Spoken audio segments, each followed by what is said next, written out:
Imagine o seguinte cenário: uma explosão nuclear acontece em Copacabana, no Rio de Janeiro. Em segundos, a cidade é devastada, prédios viram escombros e milhões de vidas são perdidas. Mas por algum motivo, você sobreviveu. Parece sorte, certo? Só que agora vem o verdadeiro desafio: a radiação. O que acontece com o corpo humano quando ele é exposto a uma quantidade absurda de radiação? Será que dá para sobreviver? E acredite se quiser, até algo tão inofensivo quanto uma banana tem uma ligação com isso. Vamos entender juntos o impacto da radiação no nosso organismo.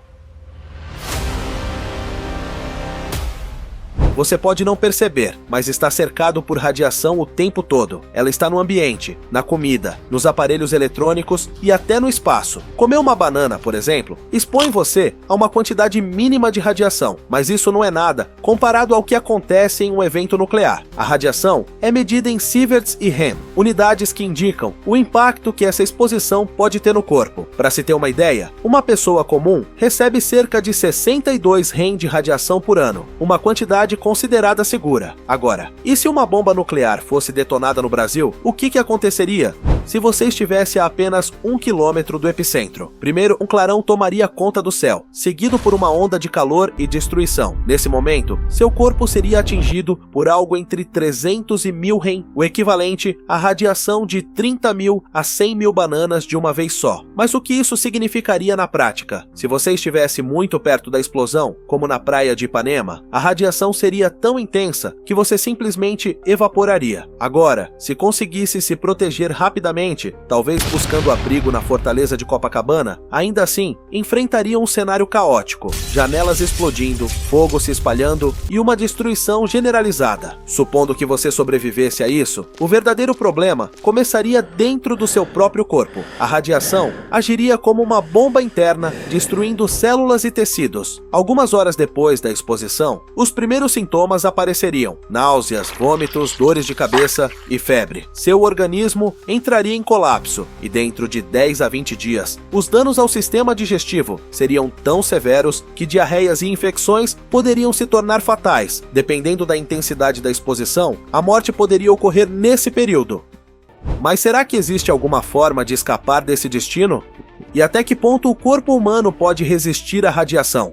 Vamos explorar essas questões e entender melhor os limites da sobrevivência diante de um desastre nuclear. Com o tempo, os efeitos da radiação no seu corpo ficariam cada vez mais evidentes. Você começaria a apresentar sangramentos frequentes e, no caso dos homens, as células responsáveis pela produção de esperma seriam gravemente afetadas, resultando em infertilidade temporária. Outro sintoma visível seria a queda de cabelo, já que a radiação destruiria as raízes capilares. Agora imagine que já se passaram 2 meses desde a explosão. Se você estivesse perto de Copacabana, onde a bomba caiu, as suas chances de sobrevivência seriam de apenas 50%. Isso porque sua medula óssea entraria em colapso, comprometendo a produção de células do sangue. Como resultado, seu sistema imunológico ficaria completamente enfraquecido, tornando seu corpo incapaz de combater infecções, sem falar nos danos contínuos causados pela radiação. Mas e se você estivesse um pouco mais afastado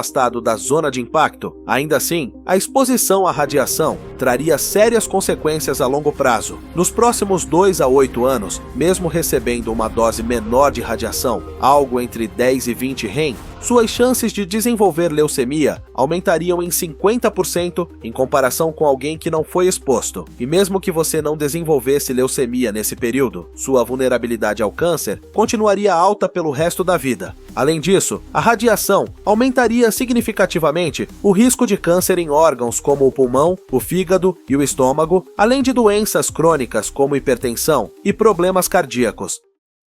Mas será que existe alguma forma de reverter esses danos? Felizmente sim, há tratamentos que podem ajudar quem foi exposto a doses elevadas de radiação. Os médicos começariam avaliando a quantidade de radiação que você absorveu. O tempo que leva para sintomas como vômitos aparecerem já daria pistas sobre o nível de exposição. Exames de sangue também ajudariam a monitorar a queda de glóbulos brancos, um sinal de que a medula óssea foi afetada. O primeiro passo do tratamento seria a descontaminação. Roupas e calçados seriam removidos e sua pele lavada com com água e sabão para eliminar partículas radioativas. Depois disso, o foco seria restaurar a produção de células sanguíneas. Medicamentos específicos ajudariam a estimular a medula óssea e, em casos mais graves, transfusões de sangue poderiam ser necessárias. Dependendo do tipo de radiação absorvida, outros tratamentos poderiam ser usados para reduzir os danos aos órgãos internos. Mas nem sempre a radiação vem de uma explosão nuclear. Um exemplo real e devastador aconteceu em 1986,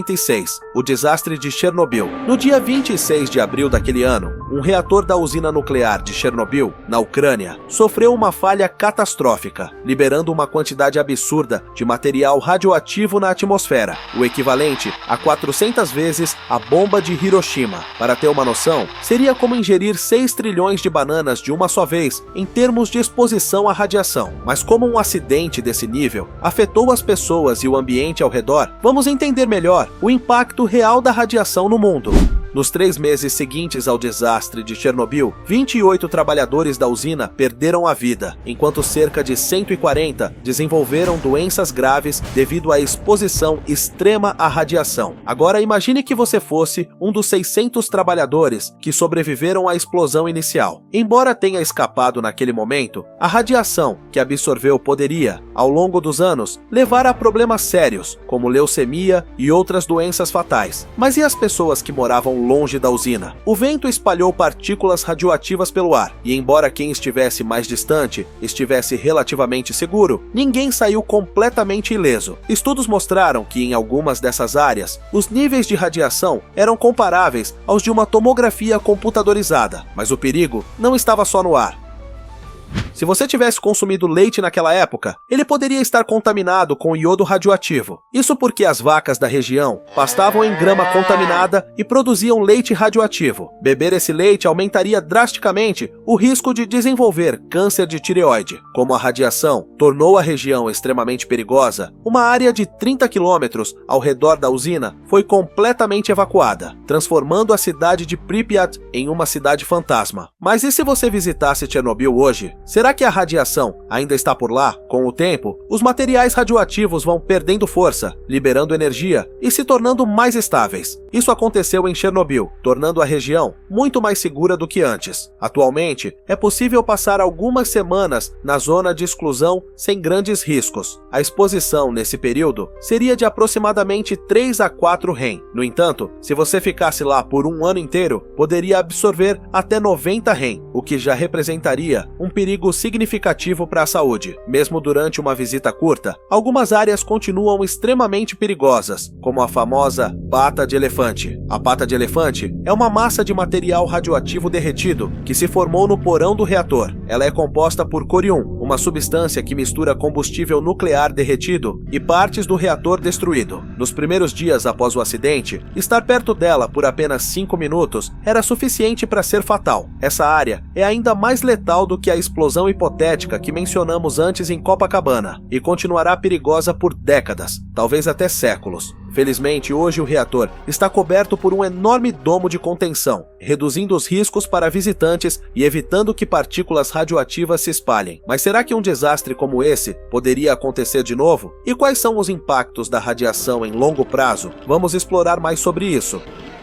Agora vamos sair da Terra por um momento e imaginar um futuro distante. Marte no ano de 2042. Você faz parte da primeira missão humana ao planeta vermelho. A empolgação é imensa, afinal essa é uma jornada histórica. Mas há um detalhe que pode ser assustador: a radiação em Marte. Diferente da Terra, Marte não tem um campo magnético global para protegê-lo da radiação espacial. Com o tempo, os ventos solares intensos destruíram grande parte de sua atmosfera, deixando o planeta muito mais exposto. Como resultado, os níveis de radiação por lá são de 40 a 50 vezes maiores do que na Terra. E o pior, ainda não sabemos exatamente quais seriam os efeitos de uma exposição prolongada a essa radiação no corpo humano, já que nunca passamos tanto tempo no espaço para estudar isso. Mas com base no que sabemos da Terra, uma coisa é certa: se você passasse muito tempo em Marte sem proteção adequada, os efeitos seriam devastadores. Com uma dose de 10 REM ou mais, você poderia desenvolver desenvolver síndrome aguda da radiação, além de um aumento no risco de câncer, danos genéticos e até envelhecimento acelerado. E como se isso já não fosse ruim o bastante, tem algo ainda mais perigoso. A cada 11 anos, o Sol entra em um ciclo chamado máximo solar, um período em que ele libera explosões solares e ejeções de massa coronal com muito mais frequência. E adivinha? Durante esses eventos, os níveis de radiação em Marte ficariam absurdamente altos. Estamos falando de algo em torno de 3.000 Rem, ou se preferir uma comparação inusitada, o equivalente a absorver a radiação de 300.000 bananas de uma só vez. Nesse caso, sem a proteção adequada, não haveria escapatória, mas talvez no futuro possamos encontrar formas inovadoras de nos proteger. Quem sabe uma armadura feita de quitina, inspirada nos exoesqueletos dos insetos, ou quem sabe, até uma parceria inesperada com uma vespa espacial. Mas essa